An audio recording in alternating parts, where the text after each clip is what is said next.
era la porta del cementeri i se va posar un lletrero que posava Cementerio Municipal Comada. Saps? Quan va passar la guerra i per llei tot tenia que ser catòlic, se va agarrar i se va arrencar el que posava municipal i en el seu se va fer unes lletres molt paregudes en aquelles de ciment ràpid que en el temps se van anar desgranant, se van anar trencant i van anar desapareixent i quan vam arribar al canvi que vam tindre després, aquelles lletres pràcticament havien desaparegut i només se llegia lo de cementerio. Com allò era una xapussa, ho van arrencar tot, van muntar això de manises i van posar Cementerio Municipal Católico. Aquí que s'ha entrat lluït, ho veuen? Ahí posava Católico. Després, quan el catolicisme va passar el que va passar, que va anar perdent influència, no els va ocorrir d'altra cosa, més que pegar-li una passada de ciment per damunt, hem tornat a parar lo de antes, Cementerio Municipal, en l'agravant que ens trobem en una xapussa que queda desplaçada sobre la porta i que no fa molt bonic. Esa es la realitat. A partir d'entonces, la part de la dreta del cementeri se va beneir. Se va beneir i ahí és on enterraven tots els catòlics. I la part de l'esquerra era la part dels bandejats, allà enterraven tots els bandejats. Jo no sé quin nom tenen pels altres puestos, però aquí un bandejat li diuen un que voluntàriament se llevava la vida. Perquè la vida, segons les creences, me la podia donar Déu i me la podia donar Déu i prou, i no n'hi havia més queixes. Aquell que se suïcidava, aquell lo consideraven un bandejat i s'havia d'enterrar en aquella banda, a la banda esquerra. En aquell puesto de la banda esquerra és on estan enterrats les dues persones aquestes que anem a investigar. Allà. Passem a veure allà on estaven enterrats. No el va poder penjar com lo tenia que penjar, doncs se'l va deixar de mala manera, de manera que el xiquet aquell, abans de morir-se, tocava les mans en terra. Quan jo vaig arribar allí, que vaig ser el primer que vaig arribar... Agarra aire, tranquil. Havia fet en les mans uns clots en terra i estava enginollat en terra. Els nervis se li havien arronsat i entonces els braços no tocaven terra, però es coneixien els clotets allí, saps? Total, que com lo van trobar penjat, no van voler reconèixer que si l'havien matat o l'havien fet això. Ja se'l van portar al juzgat i al puesto de bandejats, saps? No sé quina edat tindria, però tindria entre 8 i 10 anys. Vaig ser el primer que vaig arribar allí. Quan van cridar, que eren veïns. Em va tocar posar l'ataúd. I sempre m'ha fet molta llàstima, perquè se va tratar d'una manera molt injustament. Després d'aquí està enterrat un pare, veí meu també, que se va penjar a damunt d'una noguer allà dalt bastant alt. Me va tocar pujar a mi allí dalt, lligar en una corda, la corda que s'havia penjat ell, que tenia 1 metre, mica més o menys, i baixar a baix, fent tipus cordiola per damunt d'una corda, i aguantar l'equilibri, que també m'ho vaig passar molt malament. I també me'l va tocar posar dins de l'ataúd. El pare eixe està penjat aquí, i el fill, que també se va penjar després, ara mirarem la fetge que és, castellà, aquell ja havia passat els bandejats estos i el van poder enterrar allà com una persona normal i corrent. I este pobret... Però este xiquet me va donar molta llàstima. Sí, perquè el xiquet... Moltíssima llàstima. Un any més que tu. Una setmana. Érem que teníem d'anar... Érem molt jovenets, li van morir son pare i sa mare, vivia a casa en sa abuela, que era de cap de família. Sa tia tenia 2 fills de soltera, o sigui que era un desgraciat. I damunt tindré que acabar com va acabar. Ara els ensenyaré, aquí ja dic, aquí està enterrat com a bandejat un pare i allà està enterrat com a bandejat un fill. Aquell, no sé quina fetge és, ara ho mirarem. I bueno, pues tenim els testimonis de les persones que van veure els cadàvers, com els portaven en els carros els machos. Són els del Mas la Joquereta, els del Mas del Bosc. I, bueno, si us veu, us fareu una explicació d'algun d'ells. Per exemple, José Pla Vives, el muerto de Canet lo Roig, casado con Vicenta Tolós, tuvo que revalidar su matrimonio en 1942 y se lo llevaron el 27 de agosto de 1947.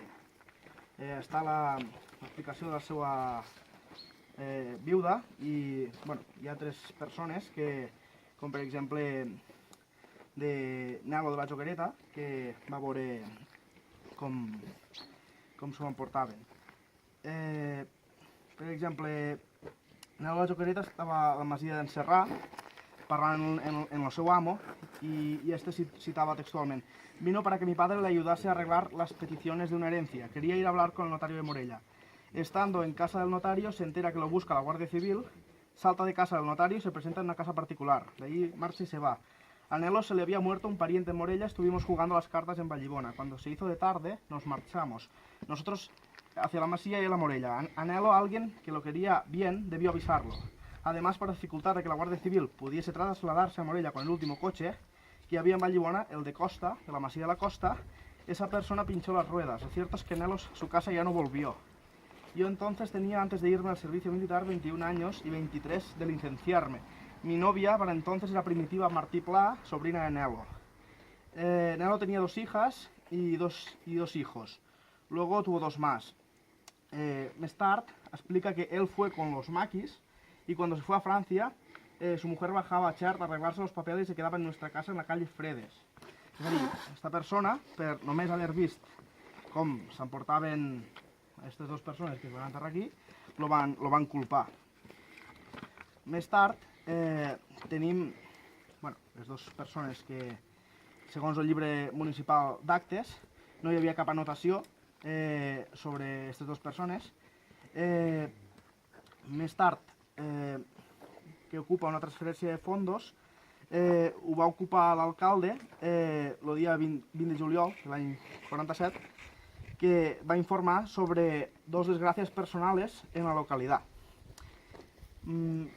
Després, l'Ajuntament de Canet lo Roig igualment se va trobar en una cova un campament guerriller i segurament que havia estat el tal José Pla Vives allí. Aquesta persona havia estat detingut per 2 homes vestits de paisà, seria afusellat a la Masia del Bosc, en el terme municipal de Vallibona, com a caso de fuga, segons José Calvo. El vigilant municipal de Ramon Jovaní, resident en Santa Bàrbara, va explicar que no recorda la data i abans de la seva entrada al servei de nit, quan es disposava a complir les seves obligacions de vigilant nocturn, es dona una ronda, és avisat per l'alcalde i per un bon grup de guàrdies civils que formen part d'uns 100 guàrdies civils que en aquell moment es trobaven a Vallibona, per a que es doni sepultura a uns maquis. A la seva pregunta de si havia de fer-ho en aquelles hores de la nit, es van dir que sí, i que a l'efecte, per a fer-ho més ràpid la labor, es buscarien un home que els ajudés, cosa que així van fer i van trobar. Després d'això, aquesta persona que van trobar el van culpar també.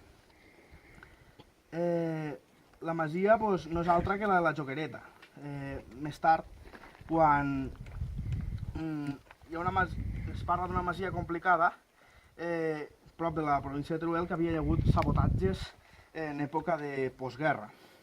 Se suposa que la partida del Cintorrà había estat allí, bandolero, sustituido a Asturias muerto hace poco por la fuerza de la 233 Comandancia, i el Nelo de la Joquereta, el seu morador, no va poder estar detingut perquè havia marxat, absent.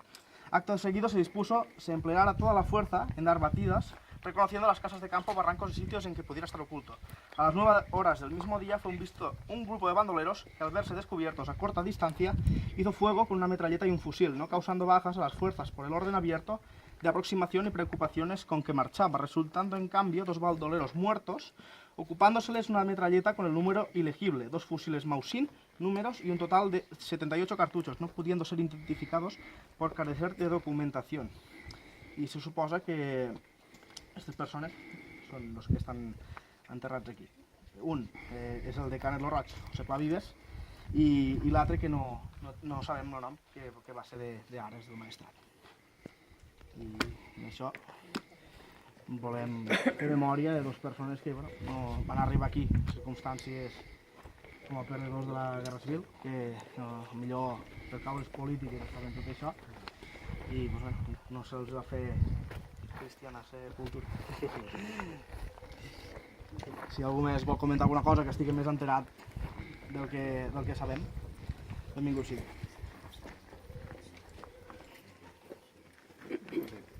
Continuem.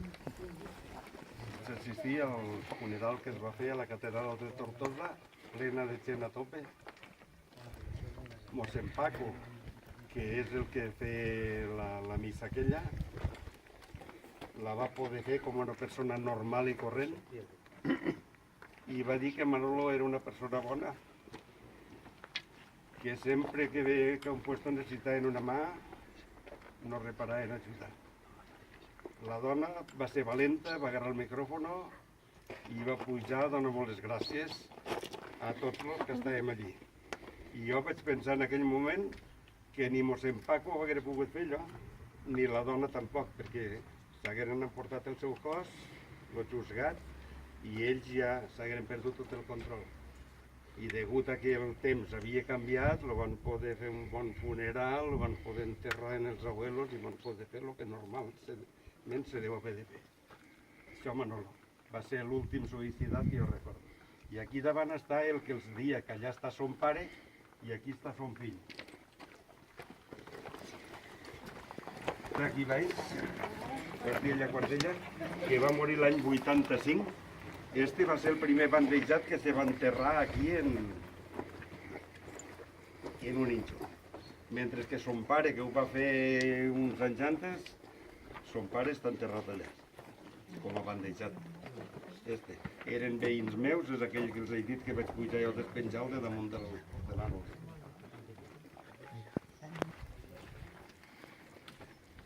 El meu padastre, el que era segon alcalde de l'Ajuntament d'aquí de Vallibona quan se va fer el cementeri. Quan se va fer el cementeri, ell era el segon alcalde i és el que va explicar moltes vegades com se va fer i com funcionava i tot això dels lletreros i tota la història aquesta. Quan va passar tot el que va passar, ells, tot l'Ajuntament en ple, van parar tots a la presó, tots. No se'n va escapar cap hasta l'Aguasil, que era mon sogre, el van pujar a Morella detengut a la presó. El que passa que l'Aguasil, com era manat de Morella, el van enviar. Aquí tinc jo la sentència de la condena que li van fer a un tribunal militar de Vinaròs, condenats tots, ell i 37 més, a 30 anys de presó. També està la carta de llibertat, i van complir 8 anys de presó, acusats de no haver-se adherit a la revolució, quan ells perteneixien al poble que és el que els havia votat, per no adherir-se a la Diputació, condenats a 30 anys de presó. Ne van complir 8. Ves? Això és la història que hi ha. I tinc la condena i la carta de llibertat. A veure com ho posa, perquè ell era secretari general de la UGT. Ell era secretari general de la UGT i president d'Esquerra Republicana, d'aquí del poble. I està acusat de izquierdista destacado sin ánimos de no sé com, que no era extremista, que era de caràcter moderat, però de... Esquerra Republicana, no sé.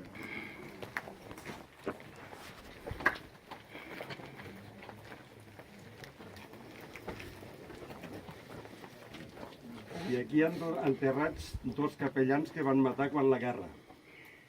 Abans de la guerra van matar dos capellans.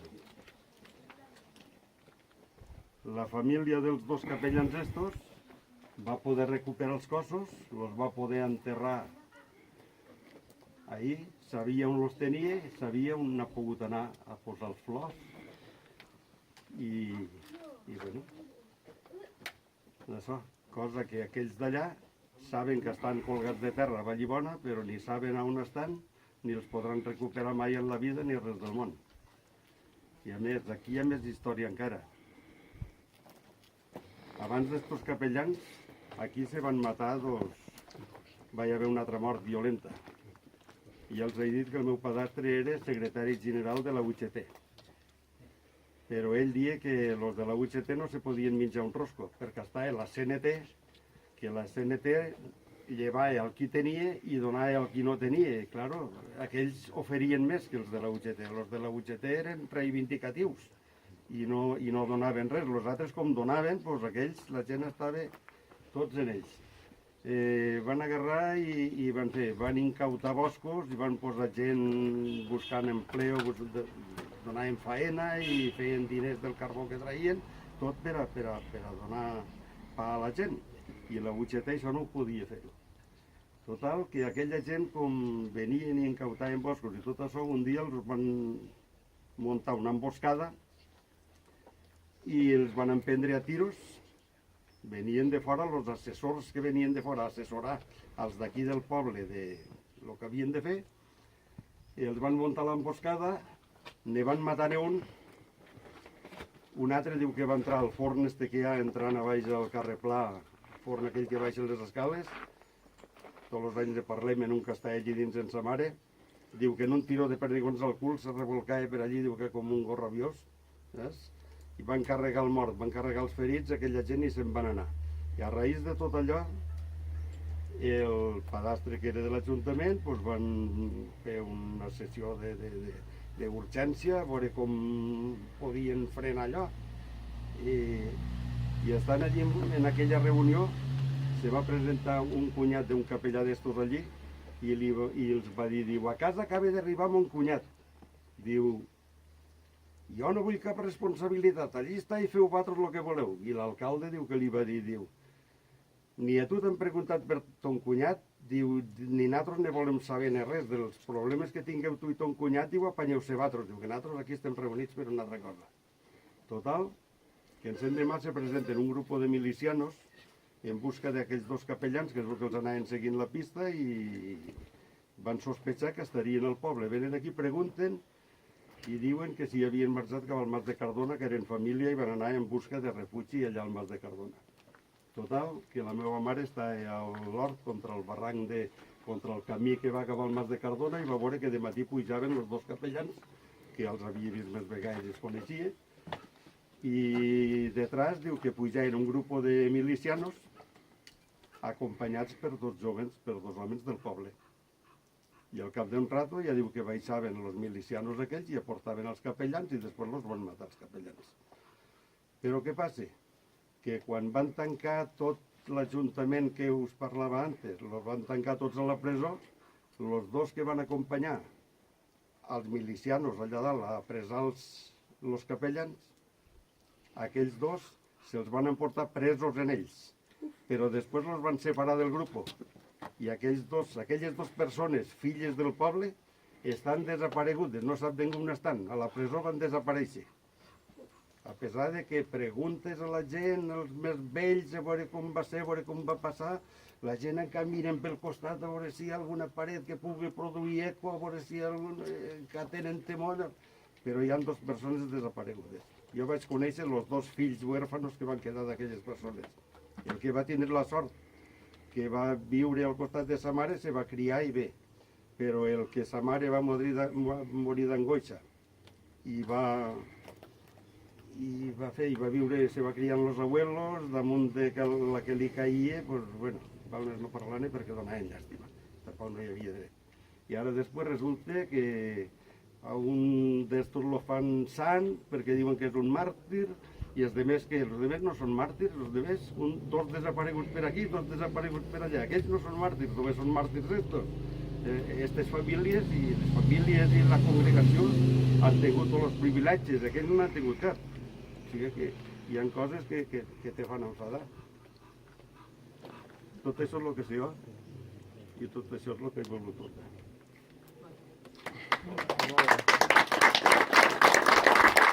La Generalitat de Catalunya de reparació jurídica de víctimes del franquisme, concretament de Teresa Pla Meseguer, Florencio Pla Meseguer, com se coneix, la pastora, l'Urruti, com sigui, Florencio Pla Meseguer, que injustament es va processar per tribunals franquistes. Tenim aquí la firma de Puigdemont. Esperem que bueno, cadascú que pensi el que més convingui, però bueno, ja ho tenim. Ja és una victòria ja de que a Florencio Pla Meseguer, que és un dels centres de la nostra associació Amics de Florencio Pla Meseguer, el principal, si li hagués pogut donar aquesta distinció a una persona que va tindre que patir circumstàncies que no hi havia una bona educació, no hi havia una bona sanitat i damunt una guerra civil que avui estem aquí parlant de les seves conseqüències. També tenim a la seva familiar, Vicenta Pla, que també se l'ha reparat jurídicament. Aquí tenim el conseller Carles Mundó, que ha fet la corresponent diploma, com se li vulgui dir, de les dues. Molt bé, sí. Vicenta Pla Meseguer i Florencio Pla Meseguer. No res, esperem que més persones com Florencio i com Vicenta se'ls pugui fer aquests reconeixements de gent que va patir per una banda, per l'altra, com sigui, les conseqüències de tot el que va haver el primer terç i el segon del segle XX a les nostres terres. I bé, amb això donem per concluït l'explicació d'avui, l'excursió de passejant per la història recent i l'any que ve més.